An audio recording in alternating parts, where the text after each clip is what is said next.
Living a life in full is a conversation you always wanted to have with that person who gave an amazing TED Talk, or the author of one of your favorite books, or that inspirational Olympian you always wanted to know more about.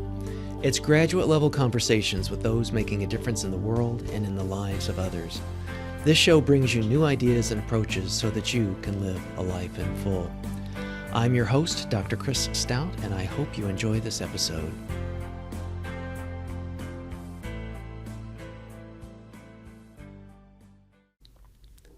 This episode is brought to you by the nonprofit I founded, the Center for Global Initiatives.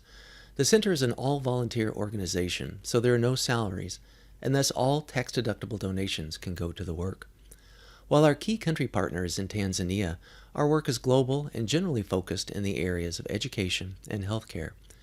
We also help others to get their nonprofits started or augment others' project-based initiatives. It's our goal to open-source humanitarian intervention and to help make it easier for others to do more good in the world.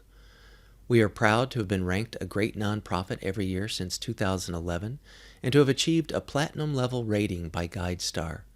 Links in this episode's show notes will take you to published articles on our outcomes, a number of helpful tools, and downloadable resources, which are all free, always. Please visit us at centerforglobalinitiatives.org and be sure to watch our video at patreon.com/Dr. Chris Stout to learn more. Thanks. Welcome to another episode of Living a Life in Full. I'm your host, Dr. Chris Stout. On July 6, 2003, 4 months after the United States invaded Iraq, former Ambassador Joseph Wilson's now historic op-ed, "What I Didn't Find in Africa," appeared in the New York Times. A week later, conservative pundit Robert Novak revealed in his newspaper column that Ambassador Wilson's wife, Valerie Plame, was a CIA operative. Valerie had been serving as a covert operations officer for the CIA, and her occupation and identity had been a classified secret, even from her closest family and friends. It was payback for her then-husband, Ambassador Joseph Wilson, questioning the administration's primary rationale for the Iraq War. It ended her covert career and set off a political scandal that rocked the Bush-Cheney White House. The public disclosure of that secret information spurred a federal investigation and led to the trial and conviction of Vice President Dick Cheney's chief of staff, Scooter Libby, and the Wilsons' civil suit against top officials in the Bush administration. Valerie had worked to protect America's national security and prevent the proliferation of weapons of mass destruction, in particular nuclear weapons. All that ended with the public disclosure. During her career with the CIA, Valerie managed top-secret covert programs designed to keep terrorists and rogue nation-states from acquiring nuclear weapons. This involved decision-making at senior levels, recruiting foreign assets, deploying resources around the world, managing multi-million-dollar budgets, briefing U.S. policymakers, and demonstrating consistently solid judgment in a field where mistakes could prove disastrous. She was also involved in covert cyber operations and counterterrorism efforts. Today, Valerie is on the boards of Global Data Security, a cybersecurity company that safeguards digital data streaming, and Starling Trust, a predictive behavioral analytics company that interprets and forecasts behavioral trends. She has served on the nonprofit boards of the Plowshares Fund, Global Zero, the United Way of Santa Fe County, Penn State School of International Affairs, and Postpartum Support International. Valerie is affiliated with the Santa Fe Institute, the transdisciplinary scientific think tank created by 2 Nobel Prize winners to address the most compelling and complex problems in the world today. Valerie has lectured throughout the country and internationally on cybersecurity issues, national security, nuclear proliferation, women in intelligence, and the NSA revelations. She has written for many national publications, including Time, Newsweek, The Daily Beast, and The Huffington Post, as well as The Guardian and O Magazine. She's appeared on the networks as well, all the networks as well as CNN, MSNBC, Fox, Al Jazeera, NPR, and The Daily Show. Valerie is the author of the New York Times best-selling memoir, Fair Game, My Life as a Spy, My Betrayal by the White House, which was released into a major motion picture of the same name starring Sean Penn and Naomi Watts. Along with Sarah Lovett, she published the well-received fictional spy thrillers Blowback and Burned. She has also served as narrator and appeared as an expert in the film Countdown to Zero, a documentary on the threat of nuclear war. A graduate of Penn State, Valerie also holds graduate degrees in international relations from the London School of Economics and the College of Europe. In 2020, Valerie ran for Congress to represent New Mexico's 3rd Congressional District. She is married to Joe Shepard, president of Western New Mexico University, and is the proud mother of young adult twins. So, wow, Valerie, talk about living your life in full. Welcome to the show. It's great to have you on. Thank you so much for having me, Chris. Oh my gosh. So there's so many things. Your life is so complex and twists and turns and intrigue and whatnot. There's so many. Yeah, I know. And so there's a lot of territory I want to cover with you, but maybe the way to kick it off would be to start with your experience as a CIA officer and the work that you were involved in.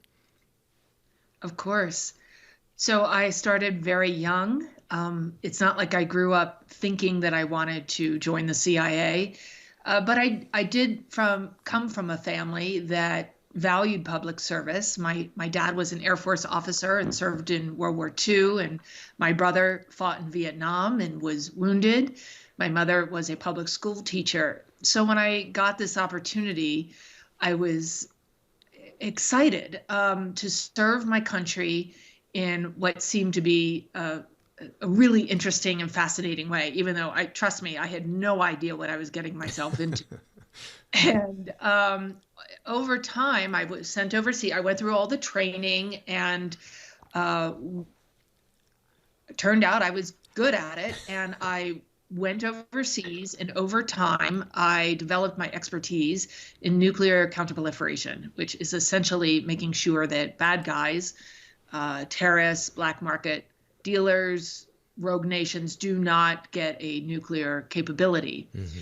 And I loved my job. I loved what I did. It felt really meaningful. And it ended abruptly in 2003 when I was outed by senior members of the Bush White House. Wow. Well, to circle back, because I want to do a deep dive into that, but like, was it, they didn't have a table at Penn State, recruiting for the CIA. I mean, and you read in novels, spy novels, and you see in movies. Well, you'd be surprised. Oh, do they? Did they? Recruit campuses quite openly. Yeah. Okay. Now you just go to CIA.gov, but I think that they do go on campuses as they did at Penn State. Okay. And that's how it started. I'll be darned. What were you studying at the time as an undergrad?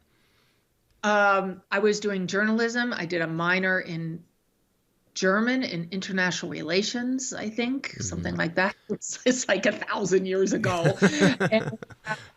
And, I just knew I didn't, be careful what you wish for, as the old saying goes. I didn't want what was a typical life. I wanted to live and work overseas. Mm-hmm. Plan B was to look into the Peace Corps, but I was accepted. I was fortunate in that it was a time when the Cold War was at its height, and they were expanding their search for people to serve. And one, I'm female, unusual. Two, I was at a state school, and I was sort of the right place at the right time. Yeah. And I got a job offer. Yay. Yeah. So when you went over, you said that there were certain skills or things that you had maybe some, an innate ability or background in. What were those kinds of things that they liked, or what kinds of, activities besides the, becoming expert in nuclear issues? Yeah. Well, trust me, it wasn't the nuclear expertise. I had none. But I would say innate ability, the following. I'm curious. I'm deeply curious. I ask questions. And I'm really interested in the response. And you can't fake that. Mm-hmm. I had common sense, even as a young person. I won the parent lottery. I had great parents. And we had traveled far and wide, and my dad retired, so we were constantly flying Space A or Space Available to Europe and other places. So early on, I got the message that people live all different ways and they all seemed to be doing perfectly fine. Mm-hmm. That, there wasn't one way of doing something. Gotcha. And I think all those things added up. And I was also so young that it's probably good. I hadn't yet.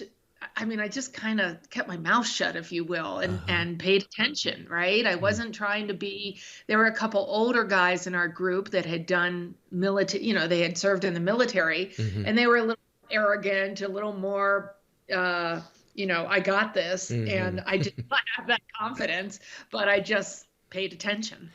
So when you were recruited, that was right out of undergrad, is that right? Correct. Okay. So then what did you tell people? I mean, because you were undercover, you were covert, so you kind of had to have a fake career too, or how did you? Yeah, what was sure. that, and how did you negotiate that with? Different types of covers. On one end, it's a spectrum. On one end, there's what's called official cover, where you are affiliated with the U.S. government, usually the State Department in an embassy overseas.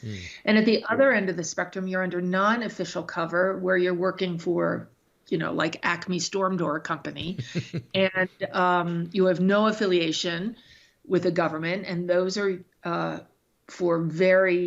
used for very sensitive cases, as you might understand. But the problem with that is if you get caught, you have no diplomatic protection. Wow. But so initially I was under official cover, and you just live that cover, and all your friends when you're young, you're just starting out, and you don't really have to, you don't have to spend too much time, put it that way, on cover is with your friends in your group, because everyone's just moving around and trying different things,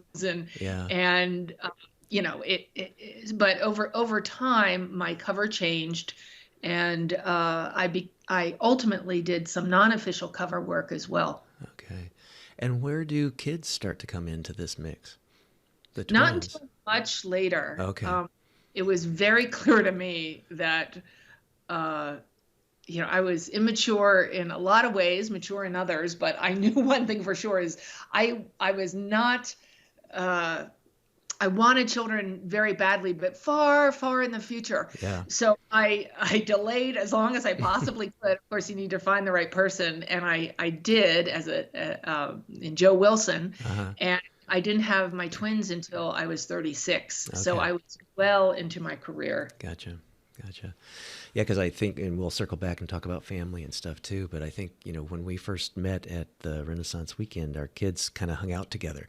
So that was kind of similar to... I'm 23. How old are yours? My daughter's 25 and our son's 28. So kind of similar. They still do that great kids program. So yeah. Well, then this may be a good segue to then kind of dig into these next phases and shift to your first book, Fair Game. It's a historic, unvarnished account of the personal and international consequences of speaking truth to power. And before we dig into it, I want to start off, Valerie, with maybe what some others have said about it. Bob Kerrey, former U.S. Senator and Vice Chairman of the Senate Select Committee on Intelligence, said, "Among the risks faced by men and women who volunteer to serve in our intelligence services are those which derive from American politics. This story shows us how strong the desire to serve can be and how treacherous the risks are in the minefields of Washington. Valerie Wilson volunteered at the height of the Cold War. She expected to be betrayed by our enemies, not us." The New York Times said, "Fair Game, which takes its title from Karl Rove's phrase about the legitimacy of blowing Miss Plame's professional camouflage, describes how intense stress wrought havoc on her marriage, not to mention her state of mind, and she powerfully evokes the disbelief, fury, and uncharacteristic terror that came from being outed." And the Los Angeles Times said that Plame's own account of her life reveals her as a patriotic, true believer in the CIA and its mission. So high praise, and here. I've now read it twice. I just remember I was so shocked the first time of like these sections where you had all the redactions and things in it. It was just like, oh my gosh, this is really serious stuff. So in the context of all this and all the things that we're going to unpack for our audience, just initially, did you have any trepidation or additional fear of reprisal, like with writing this book? Yes, and Yeah. it came to pass. The reason about 10% is redacted is because that was done by the Central Intelligence Agency, what's something called the Publications Review Board. When you join the agency, you sign a pledge that you will never reveal classified information, and I completely uphold that. Mm-hmm. I take that as sacred, honestly. Mm-hmm. And when I wrote my book, initially, when I was drafting my book, I knew that many other CIA officers had written about their experiences without any reprisals, Mm-hmm. but that wasn't to be my experience. Wow. They clearly saw my book as a threat, and it took extraordinarily long. They redacted. They kept saying, "Well, why don't you do a fictional book?" I'm like, "Have you heard of a memoir?" It was, kind of chuckle-worthy now. At the time, it just felt existential. Yeah. And I ended up, much to my horror, suing the CIA on First Amendment grounds because I was not revealing classified information. I just wanted to tell my story. Wow. But naturally, national security always trumps Mm-hmm. anything. Mm-hmm. And it was so it was just a really horrible, painful process. And finally, it was released. My publisher at Simon & Schuster came up with a great idea of hiring an investigative journalist to kind of fill in the blanks. And we, of course, had no contact before. I had no idea what she wrote before the book came out. By and large, she was correct. There were some things that were wrong, but she filled in the blanks, and they put that as an afterword. So it was just such a sense of betrayal all over again, because I received so little, I received no support from the agency in terms of this crazy political maelstrom that I found myself in the middle of through no making of my own. Yeah. It seemed, I mean, just to hear this story and to know your story in the book, that it's such a meta aspect of it. I mean, there was sort of all this political involvement in not to get, I mean, people know the news, people know what happened in history, but all the Iraqi kinds of stuff and all the subterfuge around trying to put up these straw men to create, an event that really didn't necessarily, fit what the facts were, excuse me, and then to be able to go through this process and like, here we go again, it's we're going to make up, revisionist history about these things, or trying to keep, the truth away from, the light of day. So I think my supposition is, I don't know you as your career as an operative, but that probably took a lot of bravery and courage. And now knowing you after all this and seeing what you've had to go through and what we'll talk about, I mean, it just emphasizes that the kind of courage that you had to do that and then do it again, like do it in covert operations with lots of danger, and then to do it in such a public forum, it's the yin to the yang, but still within the aspect of your courage. So can you walk us through, for people that haven't necessarily, read the book yet or seen the movie, can you walk us through that experience of what it was like for you personally and professionally, like sharing, with your parents and with your friends, of saying, well, this is, what's in the papers, actually part of it is true, that I was with the CIA. What was, step us through that, Valerie. To back up just a step or two, what happened was on July 7th, 2003, Ambassador Joe Wilson, my husband, wrote an op-ed piece in the New York Times, "What I Did Not Find in Africa." And he went after the central premise the Bush administration had given for the war in Iraq, which was an imminent nuclear threat.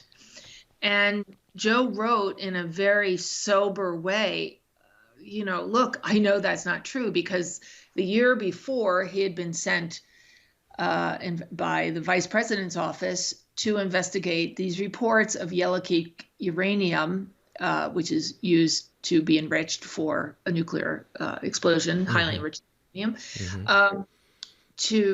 That 500 tons was being transported from Niger, a West African country, to Iraq. And if that had been true, that would have been really significant. It would have indicated that Saddam Hussein was seeking to reconstitute his nuclear program. However, it wasn't true. Joe came back from that trip, which I did not send him on, which was one of the lies perpetrated by the right. But he said, no, that's not true, and here's why. And so he thought the year before he had put that to bed. But here it came out when President Bush gave his State of the Union address in January of 2003. He talked about significant quantities of uranium from Africa. It was totally bogus. And Joe wrote this in his op-ed piece, very sober. And it just happened that it came out, it was published at a time when the war was going badly. Although combat operations had ended, one, no WMD was found. Two, the insurgency was really gaining traction. And I think the White House felt particularly vulnerable. And they were backfooted by having a very credible former ambassador call them out in a very public forum. So they quickly pivoted, and they're very good at this, Karl Rove and his likes, of making the story about Ambassador Wilson and Valerie Plame, that we were traitors and liars, and, we had set this up. I mean, it was just complete and utter nonsense, except we, of course, know that disinformation repeated enough is believed. And it launched this years-long investigation into the leak of my name, because despite what they said, I was covert. My true status was known to truly a handful of people outside of the agency. And what happened? So he wrote this piece on July 7th. A week later, Robert Novak, who is gone now, wrote a column saying, yeah, Joe Wilson went to Africa, and by the way, his wife works for the CIA. And when Joe came into the bedroom early that morning, July 14th, with the Washington Post in Novak's column, he tossed the paper on the bed and he said, well, the SOB did it. Wow. We had inklings that this was going to be written. Wow. And, you just know in an instant that your life has changed. And I was thinking first about my twins, 3-year-old twins that were sleeping in the room next door, or next to our room. Right. I was thinking about all the assets that trusted me to keep them safe. Your whole world collapses on you, especially when you spend your entire career up to that point making sure that your cover is secure and airtight, and there were no problems prior to that. And it was absolutely devastating, and it became, over the next weeks and months and years, something I liken to Alice's rabbit hole, where all down and black is white and white is black, and it just makes no sense. They're on the media, they're talking about these people, Joe Wilson and Valerie Plame, that actually have nothing to do with us. And it was such a disorienting and painful period. Every time Joe would go out or publicly push back against these terrible charges of traitor, and he's called a showboat and undermined further his career. At this point, he had retired from the Foreign Service and he was doing consulting, and that was destroyed.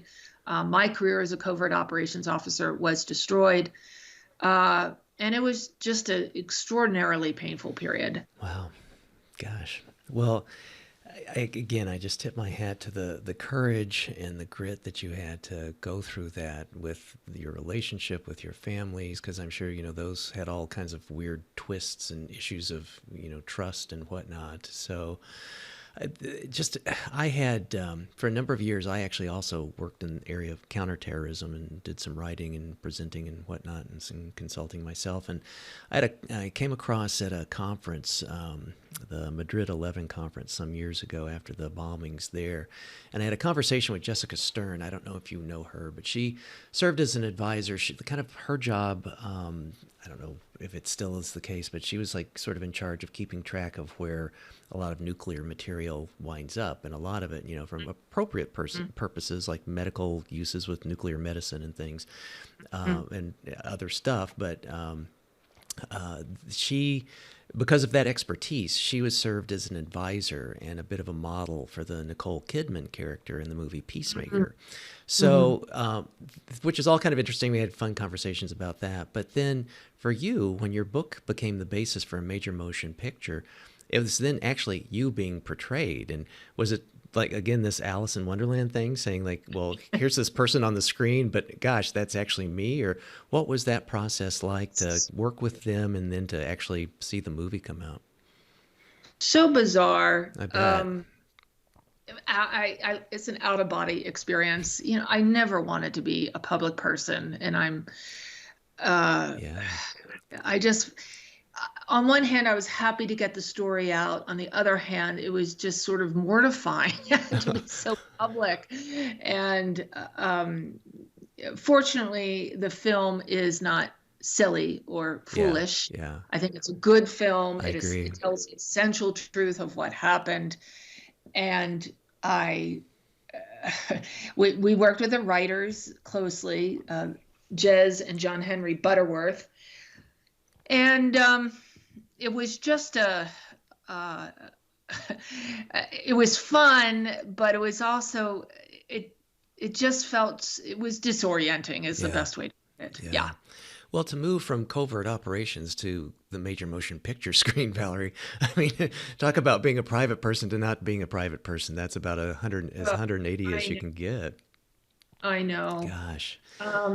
Yeah. Well, and so also in the book, you discuss the Iraq War and the controversy surrounding it and stuff. So now that there's been this time and looking back and all the things that have happened, do you have any particular reflections about that period and the consequences that have sort of led to where the world is today? Yeah, it's hard to believe this year is the 20th anniversary of our invasion of Iraq. And I think America still has yet to come to terms with what that meant. Think about, the days and weeks and months after 9/11. The world was with us, and we so squandered that trust and goodwill with our global war on terror. And Abu Ghraib and Guantanamo, and in fact, I think what happened to Joe and me in many ways was a foreshadowing of where we see full-blown disinformation now. And it was certainly, if it wasn't the beginning, but certainly accelerated an erosion in trust of the American people toward their government and institutions at large, because they were freaking lied to. Yeah. And there still has not been a proper accounting for those that led us into war under jingoistic, ideological banner that made no sense. And Joe was, in the run-up to the war, was very vocal, very public about saying, Saddam Hussein is a bad guy, but you don't know the Pandora's box that you're going to open up. Right. And sure enough, and we are still, it wasn't, I was surprised like everyone else to a certain extent with the rise of ISIS in 12, 13, 14. But you can follow the dots. I mean, it's not hard. And so it's deep sadness where we are in our country today, our lack of standing. And the thousands of servicemen and women who lost their lives in that war, in that conquest, not to mention hundreds of thousands of Iraqis and probably millions of displaced Iraqis. Right. And where's Iraq today? That's a whole other conversation. Yeah. So with where we are today, what's, in your opinion, what do you see as the biggest threats to the United States in terms of national security? Well, my go-to is always the nuclear threat, because that's something I worked on passionately for years. And of course, with Russia's February 2022 invasion of Ukraine, that has just jumped. Putin has rattled that nuclear sword. But in addition to that, and I think in many ways just as it's perhaps not existential, but it is just as fearsome in many ways, is the wash of disinformation that Americans and how deeply it's divided our country. There's no doubt that the Russians interfered in the 2016 and 2020 election, and they continue to do so. And for reasons that make my head spin around, the Republicans have embraced Putin as somehow the victim in the Ukraine invasion. It's crazy for those of us that grew up in the Cold War, that the Republicans should be the one saying, "Oh, he's not such a bad guy after all." I know, it's our sort of sworn enemy is now like, So what bothers me so much is, as I mentioned, the erosion in public trust. And the extremists that have been elected to Congress, the lack of respect and the name calling. Politics is always been ugly and a blood sport, but it is worse now than ever, of course, amplified by social media. And that undermines our democracy and the things that we hold dear. We are reminded every day how we're different from them and them and them, rather than the things that hold us together. Well, and I think too, does this overlap with some of your expertise and experience then with cybersecurity kinds of things? Because I'm certainly, this is well out of my depth with any of these things, other than just what I might read in the Wall Street Journal or someplace online and whatnot. But that's a semi-trusted source, I guess. But it seems like that there are just like billions of bots, tweeting and whatnot, during the Trump administration, and all these other kinds of fake news things. I just recently saw one. I mean, I've become so, I don't know, distrusting or skeptical or paranoid. I got a company I used to work for. I have a trigger on Google. Like if something gets mentioned and Google sees it, I get a little alert in my Gmail. So I got one. I thought, oh, this is interesting. It seemed kind of quirky with getting it. And I opened it up, I read it, and it was like from the, what was it? The current county register, I think. And I'd never heard of the current county register. And I read this thing, and it was about the founding of a company I used to work at, and it had some facts straight and some facts wrong. And I thought, this was written by an AI. And then I go down to the bottom. So I open up the thing on the site, and I go down to the bottom where you usually would see things like contact us or about us or editorial, whatever's philosophy or whatever. There is nothing like that. And then I Googled the name of the registry and couldn't find anything on it. And I thought, oh my gosh, this is and I thought, I don't know why in the world someone would, churn out something for a company that's been around for 30, 40 years and kind of write, it wasn't like bolstering it or, trying to up its stock or anything, but it was just sort of this odd little, I thought there's been little AI hiccup. So what do you feel in the sense of, like ChatGPT and AIs are quite the vogue today in terms of interest, but then also circling that back to bots and cybersecurity and social media exploitation by, whatever troll farms and things like that. What's your thinking about that today? Oh, I of course, it's quite the in vogue thing to we don't know what we've opened up and what we've started. In fact, I'm working on a project now about intelligence and AI. And when you, for instance, you look at what deep fakes can do, holy moly. Yeah. Who hasn't seen Tom Cruise Yeah. play the guitar and sing Spanish? Right. It's, oh my. Yeah. And imagine, I mean, that's mildly entertaining, but imagine if you have leaders in deep fakes saying things that are truly disruptive and cost lives. And we know, of course, from Facebook in Myanmar, it led to genocidal action. But so this is, it's a thing and it's real.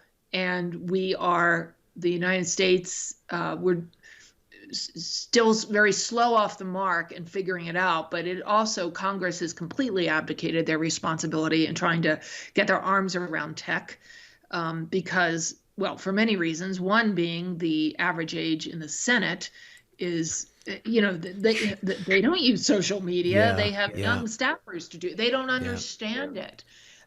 So we've got to get smarter on this. Yeah.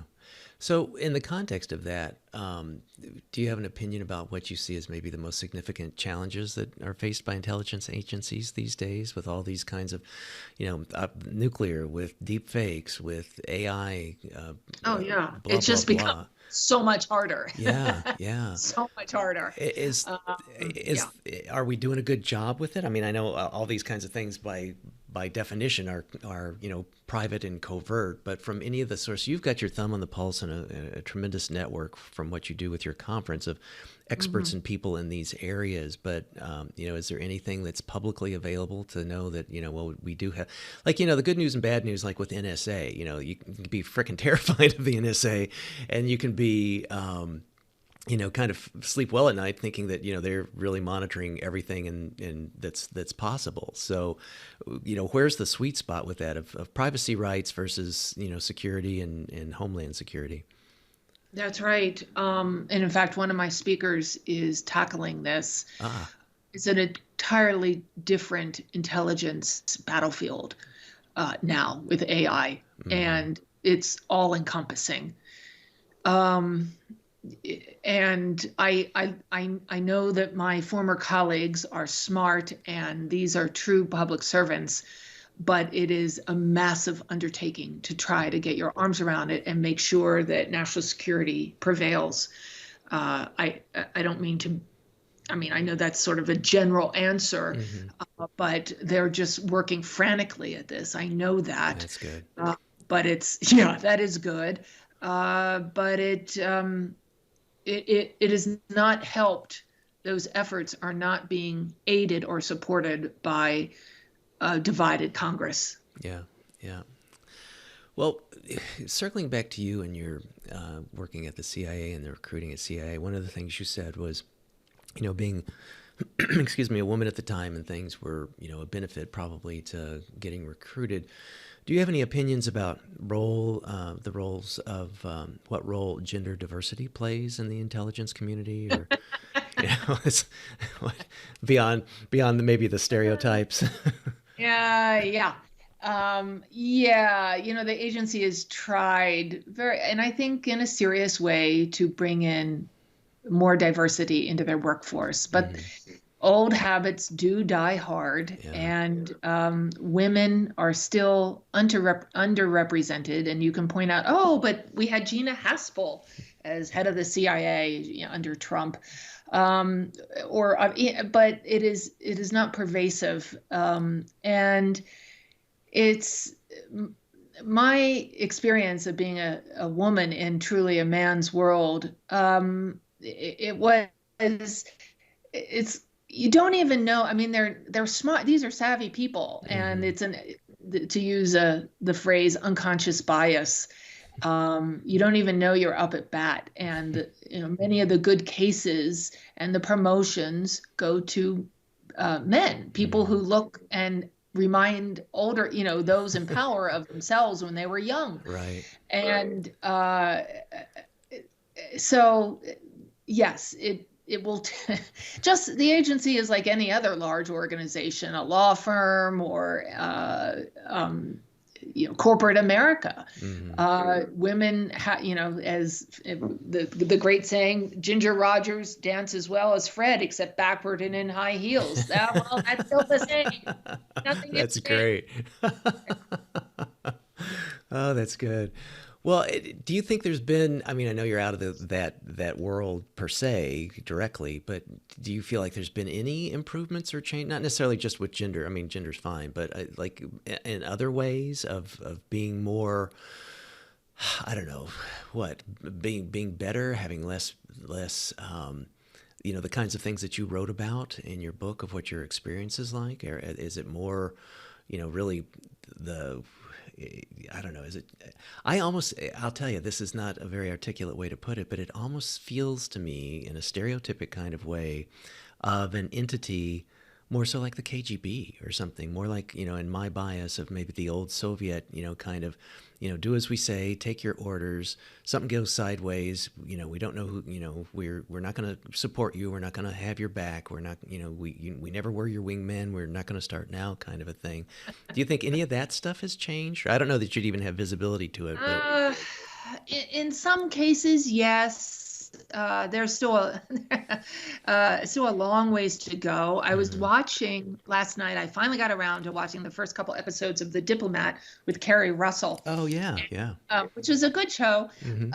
And there, the COS London is an Asian female, and she's tough as nails, and but movies. I love it when movies show like a black female president. It's like, oh, look, we know it's a movie. It must be set in the future.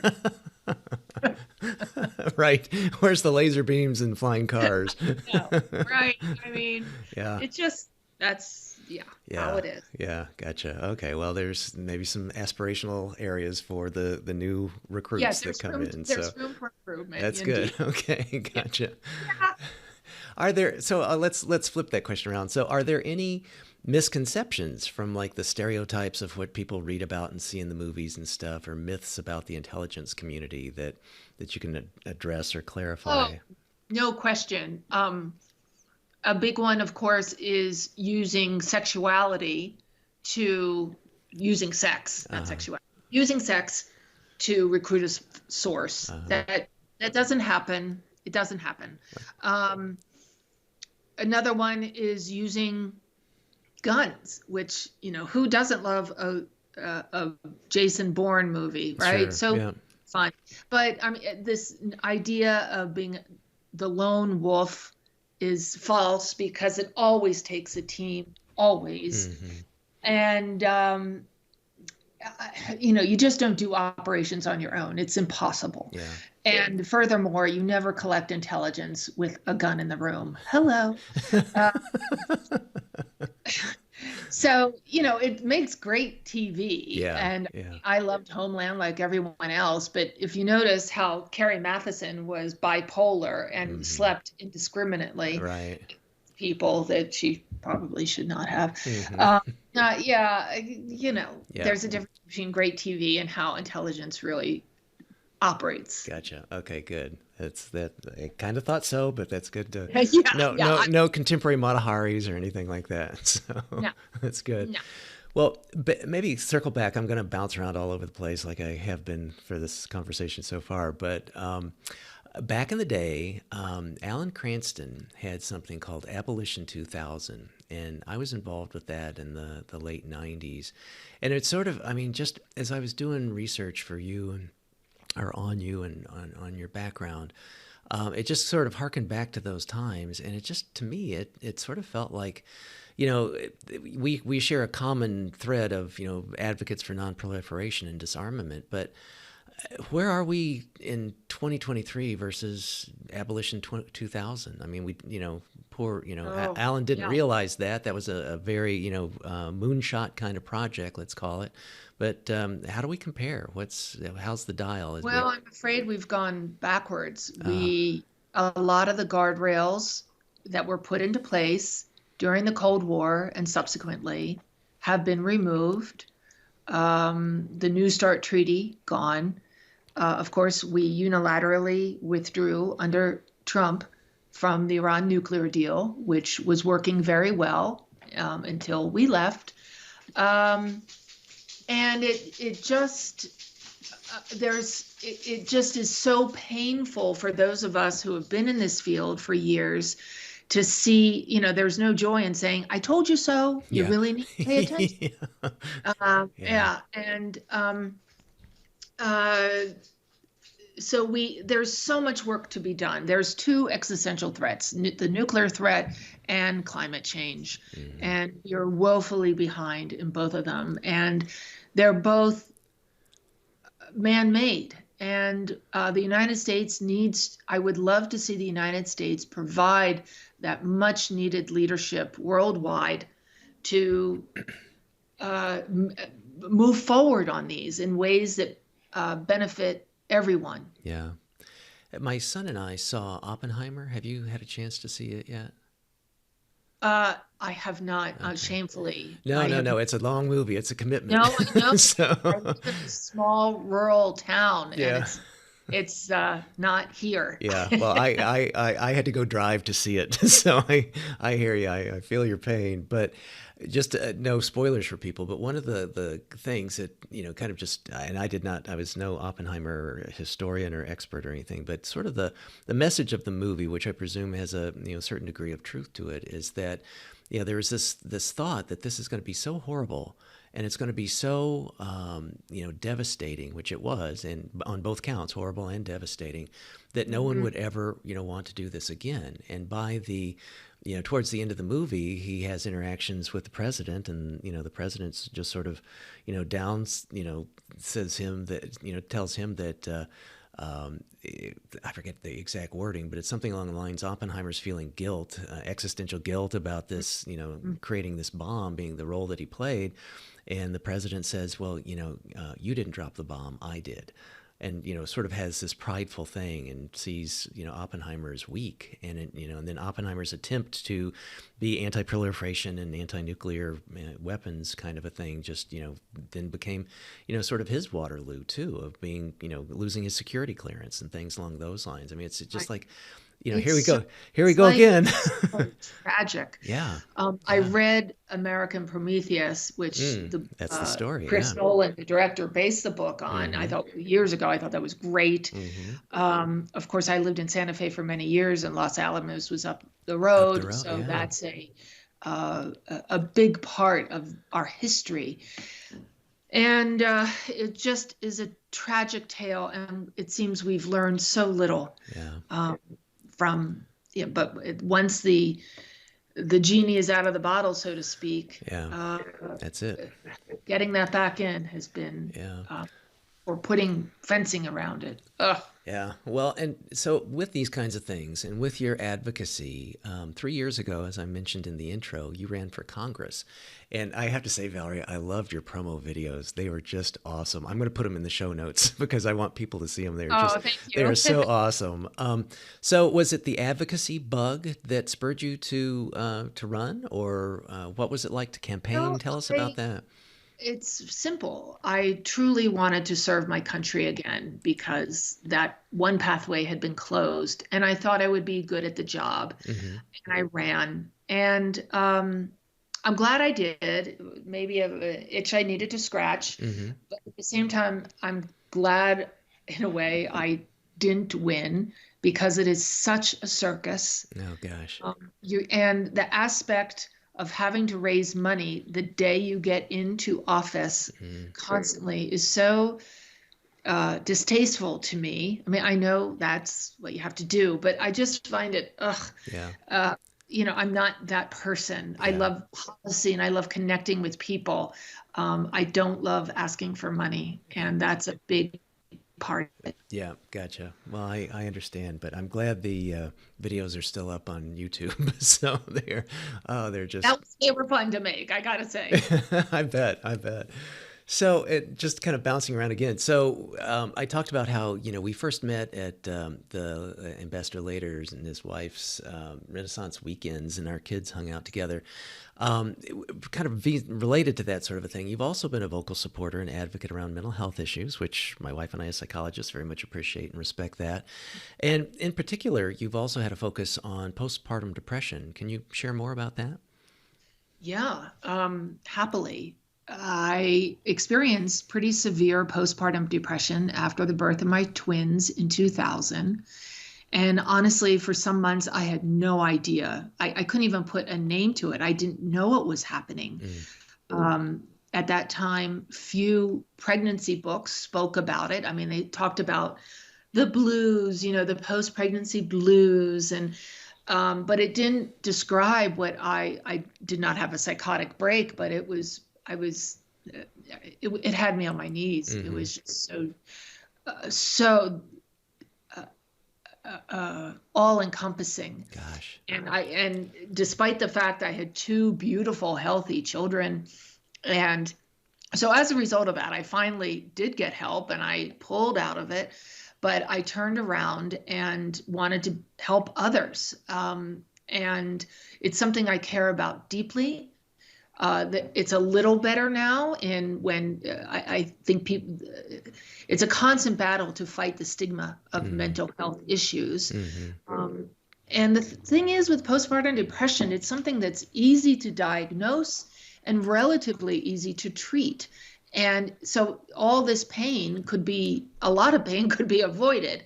Yeah. So we're a little better, but there's still so much work to be done. Yeah. Well, I respect your advocacy around that and, pushing back against the stigma. I've had conversations with a variety of folks that, like back in the day, for about 12 years, I would go out to Washington, D.C., and we'd kind of stump the hill for the American Psychological Association around parity issues with mental illness and insurance coverage and patient rights and all sorts of things along those lines. And I sort of, a little tongue-in-cheek, but with a great deal of irony, said that one of the best things, I think, to destigmatize mental illness was COVID, that people had this much more open awareness of it. I mean, I saw an uptick in my professional life around services being, needed, and a paucity of therapists to be able to fill hours. And, now that we could do things with telehealth and other kinds of ways to provide those services. So, I think but it's, it's not one and done. I mean, it's one of these things where you still have to kind of, keep out there, keep the efforts up. And again, I applaud you for what you've been able to do with that and bring that awareness to people and help fight back that stigma. So bravo.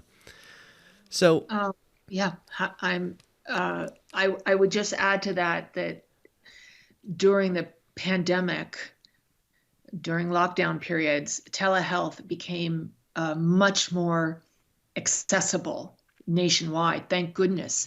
And I think most mental health professionals have found that option is truly a lifesaver in some cases, and that their patients are much more likely to keep their appointments and keep up with it when they're not faced with maybe transportation issues or whatever it might be, right, to keep them from their doctors.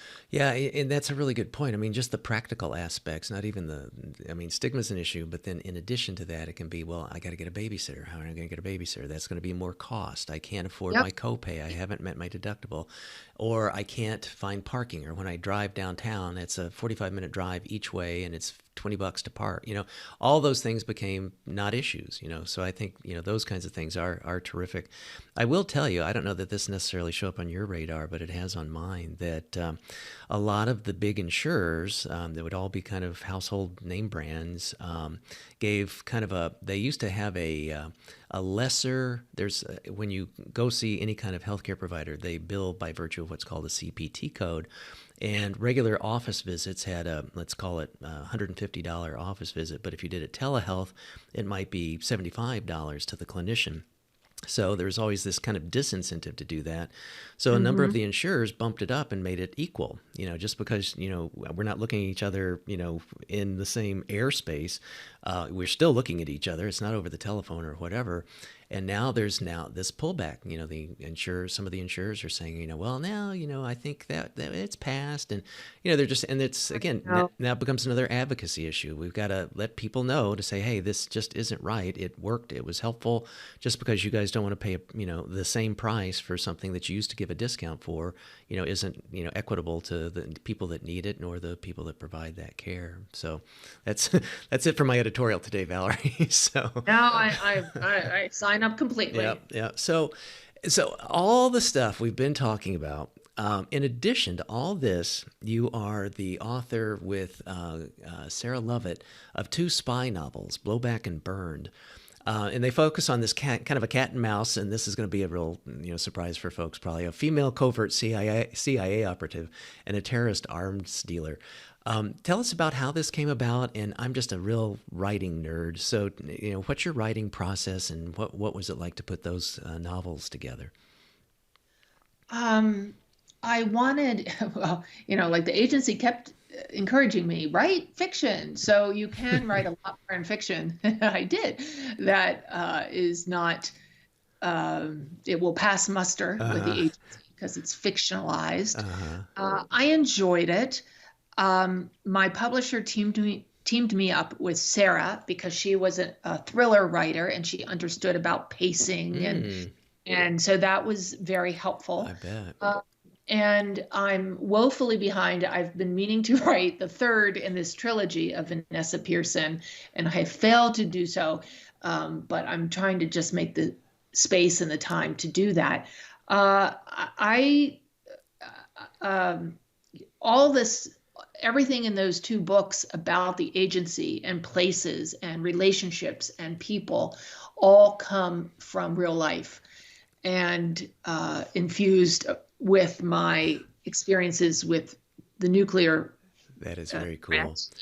Yeah. So it was fun. I bet. I had fun doing it, but it takes a lot of discipline. Yeah. And yeah. Well, it's the classic write what you know, and I suspect with those novels, it's sort of like there's just as much to read between the lines as it is what the lines are. So that's very cool. You got to get those optioned into movies and stuff too. That would be. Oh, I've tried. Oh, maybe it will happen one day, well, but not yet. Yeah, keep at it because those that would be such fun. So. And then we've kind of made mention of this as well too in some of the experts, but I certainly want to make this called out. You've got an upcoming annual conference, and it's in Santa Fe. Tell us about it. What's going on? Who comes as attendees? Who comes as presenters? And what's it all about? Yeah. So it's called Spies, Lies, and Nukes. This will be our 3rd enhanced running. We did it first in Santa Fe, moved to Tucson last year, back in Santa Fe, which feels really good because, of course, a lot of espionage went on in Santa Fe. Los Alamos is up the road. It is open to the general public. It will be 3 days, November 10th, 11th, and 12th. I've invited my former colleagues. I know them all. I call them my friends, and I'm really proud of our speakers. They are truly heroes. They have really walked the walk. And we will be talking about all sorts of national security, espionage topics, from how do you recruit a spy from one of the agency's best recruiters, to Chinese spy balloons, what's going on in Putin's head, disguises. We're getting a talk from John Mendez. It was her husband. Well, she and her husband wrote the book Argo. And Affleck. Ben Affleck. Yeah. So I want it to be educational. I want it to be entertaining. I want it to be an experience, and we're setting that up. And for any of your listeners that might be interested, they can go to spiesliesnukes.com and buy tickets there. We're holding it at La Fonda Hotel, which is right on the plaza in Santa Fe. Beautiful hotel, so lovely surroundings. Plus, Santa Fe is always great to visit. Oh, for sure. And it will be, I think, a really fascinating conference. I'm more excited than ever for this year. And it's intimate enough. I'm not looking to do Comic-Con for spying. I want it to be intimate so that the audience can really interact and talk to the speakers. Wow. And I think we've made that happen. So I invite all your listeners to check out our website and buy your tickets. Excellent. Good. I'll make sure that that's in the show notes too. So if people are not in a place if they missed that, just check out the show notes. It'll be there too. Excellent. So as we wind down, looking back on your career, is there any advice you would give to aspiring intelligence professionals or people that are interested in public service or serving for their country? Yes, please consider it. We need smart, fresh blood to come in and serve their country, whether it's a CIA or in other. Of course, you can serve in many different ways. But I loved my career, and the people that I met were some of the best, of the highest standards of integrity and smart. And you feel that not every day, but every so often, you feel like you're doing something that is really worthwhile, and you are serving a cause that is bigger than yourself. And your listeners can go to CIA.gov and check out all the different areas where they can work. And as far as advice, I would just say, at least investigate it. Think about it. A couple of years ago, I was speaking to a class at the Wharton School at University of Pennsylvania, and I asked for a show of hands of who was considering going into public service. And out of a class, I don't know, maybe it was 70, 5 hands went up. Wow. Oh, yeah. You're not going to get rich. That's true. But you do have stability. And there's other things that make up for, the fact that you're not going into a hedge fund. Yeah. Well put. Well put. Well, Valerie, this has been such a great conversation. We've sure covered a lot of territory, like I knew we would. But is there anything that we haven't covered that you want to add here as we wrap up? Oh, well, we have covered the landscape, and I'm so appreciative of your questions, which were thoughtful. I don't look back often. I look forward, but it has been an interesting journey. Yeah, that's for sure. For sure. I don't know what's coming next. I always have some projects going, and the whole field of nuclear counterproliferation is desperate for people that can articulate it and organize and get people to think about what this means. I know it seems overwhelming and intimidating. Like, what can I do? Mm-hmm. There are ways you can be involved. And so I would encourage your readers to at least consider that if they're in a point in their life where they want to try something else. Good. Okay. That's very good advice. So what are some of the best ways for listeners to get your books, your fiction and nonfiction? We've got the conference, put that in the show notes, and actually to learn more about you and your work. Well, thank you. You can find my books on Amazon, of course, but also through independent bookstores, which I always advocate for. Here. Yes. Yeah. Yep. I have a website, valerieplame.com, where you can find all things I've written and books and some videos, things I'm involved in and I care about. And then the conference is at spiesliesnukes.com. Great. Okay. Those will all be in the show notes, folks. So, Valerie, I've just been so looking forward to this. This did not disappoint. Thanks so much for making the time to reconnect and catch up on things and do it in a public way. This way has been fun, and to discuss your life and work. You certainly have lived and continue to live your life in full, and it's just been a treat and long overdue. Well, thank you. It took some doing to schedule this, but I'm so glad it finally happened. Yeah, me too. And I appreciate your patience, and thank you so much for your generosity of time. No worries. Take care. Thank you. Bye-bye. Bye-bye.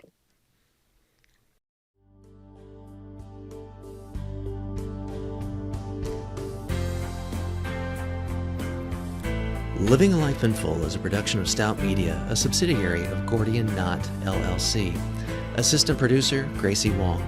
Music, Dan O'Brien. Executive producer and host, Dr. Chris Stout. To learn more, stop by our website at Life in Full for show notes. And please recommend us to your friends and subscribe on your favorite platform. And as for the obligatory disclaimer, this podcast is for general information uses only and does not constitute the practice of psychology, medicine, nutrition, or other professional healthcare services, including the giving of medical or psychological advice. No doctor-patient relationship is formed. Lastly, and perhaps most importantly, I take conflicts of interest seriously. For all of my disclosures as well as show notes, please see livingalifeinfull.org/podcast and my LinkedIn profile. Thanks, and until next time.